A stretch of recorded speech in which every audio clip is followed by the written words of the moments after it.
The A-37 Super Tweet was one of the few American aircraft that was first tested during actual combat. As the Vietnam War escalated in 1963 and American aircraft losses were higher than expected, the U.S. Air Force desperately needed a counter-insurgency aircraft to fill the gap between support and offensive vehicles for military operations coordinated with ground forces. The main aircraft companies that built warplanes during the Vietnam War were Bell, Lockheed, Northrop, McDonnell, or Boeing. Other manufacturers provided the United States with aircraft such as the Huey helicopter, the AH1 Cobra, the AC-130, the F-4 Phantom, and the F-5 Tigers, some of which are still used today. But lesser-known civilian companies also participated in the 20-year conflict. When the U.S. Air Force issued a request for proposal, commercial airplane manufacturer Cessna Aircraft Company came through.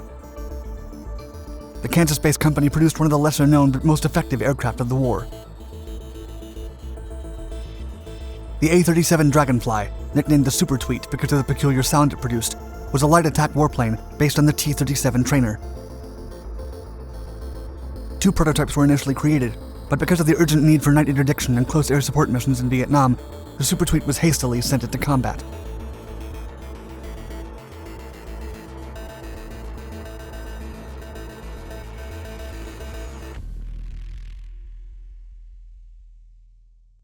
Light attack aircraft.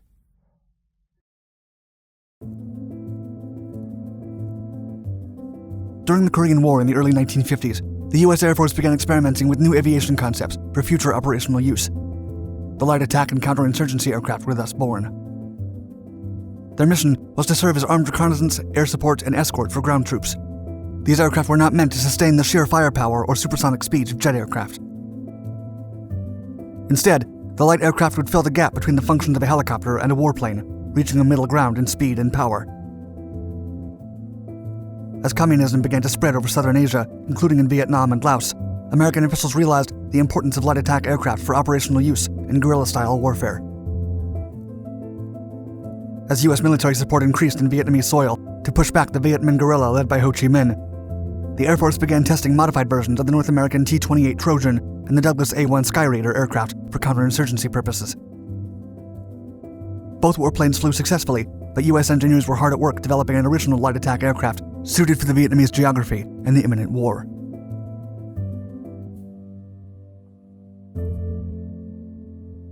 A trainer request.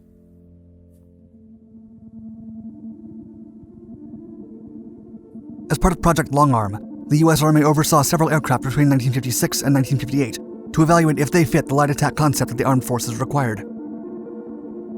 Among them was the Cessna T-37 trainer aircraft that was flown from Salinas, California to Fort Ord to simulate close air support attacks. This small aircraft was produced by the Cessna Aircraft Company, which had a long tradition of developing civilian airplanes as far back as the 1910s. In 1940, before the U.S. joined World War II, Cessna produced their first military aircraft, the T-50. But when the war ended, the company refocused on commercial airplanes, except for the Observation O-1 Bird Dog aircraft in 1949. After the U.S. Air Force put out a request for proposal to develop a trainer that could help novice pilots transition into U.S.-produced jet aircraft, Cessna launched the T-37 in 1952. The aircraft was equipped with two French Turbomeca J-69 engines, straight wings, training landing gear, and side-by-side seating for a rookie pilot and a teacher. The T-37 trainer quickly became known as the Tweety Bird because of the curious squeal that its French turbine blades produced. As the Vietnam conflict escalated after President John F. Kennedy's death, the Air Force's need for a counterinsurgency aircraft became a top priority. Another T-37 test took place at Eglin Air Force Base's Hurlburt Field in Florida, and Cessna was finally awarded a contract in 1963. The agreement stipulated that the company would produce two updated versions of the aircraft to carry weapons and ordnance, as well as better engines and range. While the old Douglas A-1 Skyraider aircraft started to show its age during air combat in Vietnam, Cessna got to work on a more powerful version of its T-37, suited for military use.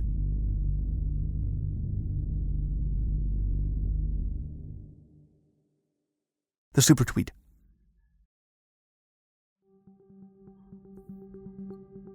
The modifications on the T-37 prototypes included upgraded landing gear for rough terrain, communications, targeting assistance, navigation panels, and stronger wings with 3 store pylons each. In addition, 95-gallon wingtip fuel tanks were required to increase range and loiter. A General Electric JAU-2B 7.62mm machine gun with 1,500 rounds of ammunition was mounted on the right side of the aircraft's nose behind an access panel. The upgrades added more weight to the aircraft than their J-69 engines could handle. Cessna then replaced them with two General Electric J-85 J2 turbojet engines with 2,400 thrust. In October of 1964, the first prototype flew successfully, followed shortly by the second one in 1965. But the U.S. Air Force suddenly lost interest in counter-insurgency aircraft.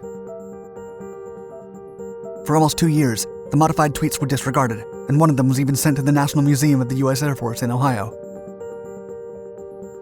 But as the Vietnam War escalated and the loss of aircraft was higher than expected, the U.S. Air Force revived the project and signed a contract with Cessna for 39 upgraded tweets, now designated A-37A. By 1967, 25 A-37As, equipped with 500-pound Mark 82 bombs and General Electric 7.62mm machine guns, were sent to Asia aboard Lockheed C-141s. When the tweets were assembled and placed next to bigger and more imposing aircraft, pilots were skeptical about their potential endurance in Vietnam. Lon Holtz, a Silver Star recipient and Vietnam War veteran, later told Airspace magazine, quote, "We took a whole bunch of crap from them at the Officers Club. The fighter got a moniker upgrade from Tweet to Super Tweet, and they called us Mattel Marauders, too."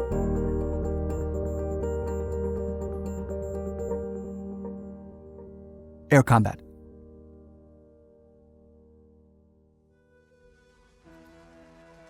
Lieutenant Colonel Lew Weber assembled the 604th Air Commando Squadron at Bien Hoa Air Base in South Vietnam and prepared a battle plan called Operation Combat Dragon. Its objective was to send A-37As directly into combat as part of their operational testing. The Super Tweets provided close air support over South Vietnam during 1967. The aircraft quickly proved capable of outstanding aim while in combat zones, and no friendlies were injured or lost during their run. Ground troops knew that they could rely on a Super Tweet when it gave them cover. Retired Colonel Hank Hoffman, a pilot from the 604th Air Commando Squadron, told Defense Media Network, quote, "The easiest mistake to make in bombing is the long-short error. You never attack by flying over the friendlies. You fly parallel to the battle line on the enemy's side." Hoffman recalled that it was customary for Super Tweet pilots to drop their bombs when they saw Viet Cong troops approaching American units, and then come around and release the napalm. The pilot recounted how he rarely used the 7.62mm machine gun because they were not that effective against enemy targets. Quote, "It was like using a hose. You could walk your rounds where you wanted them to go, but it wasn't easy." On occasions, pilots would get so focused on their targets during low-level missions that they would fly exceedingly close to the ground. During maintenance rounds, engineers would find grass and tree limbs underneath the aircraft. One great benefit the Super Tweet had was its size. American pilots quickly realized that despite flying considerably slower than other aircraft, the enemy struggled to hit them. Captain Ali Mayer, who flew more than 300 missions in Vietnam, would later tell Airspace magazine, quote, "The Viet Cong were accustomed to leading a certain amount in their aim because the F-4s and F-100s came in high and fast. We'd come in and see their tracers way out in front. They often tended to overlead us." Super Tweet pilots were also grateful for its pole vaulting climb-out rate. Sometimes they were leveling off up to 1,000 feet before approaching the end of the runway, which made it difficult for infiltrated Viet Cong shooters to aim. Cessna eventually developed an A-37B prototype. This upgraded aircraft had more thrust and newer J-85 engines with refueling capabilities.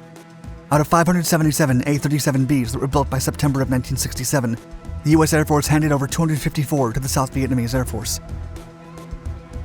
After 5 months of intense action and roughly 19,000 bomb load deliveries, Operation Combat Dragon finally ended in December of 1967.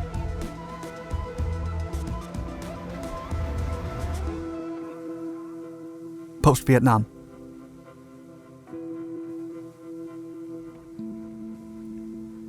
When North Vietnamese forces invaded South Vietnamese territories in 1975, they took almost 200 A-37s and shared them with the Soviet Union and other allies.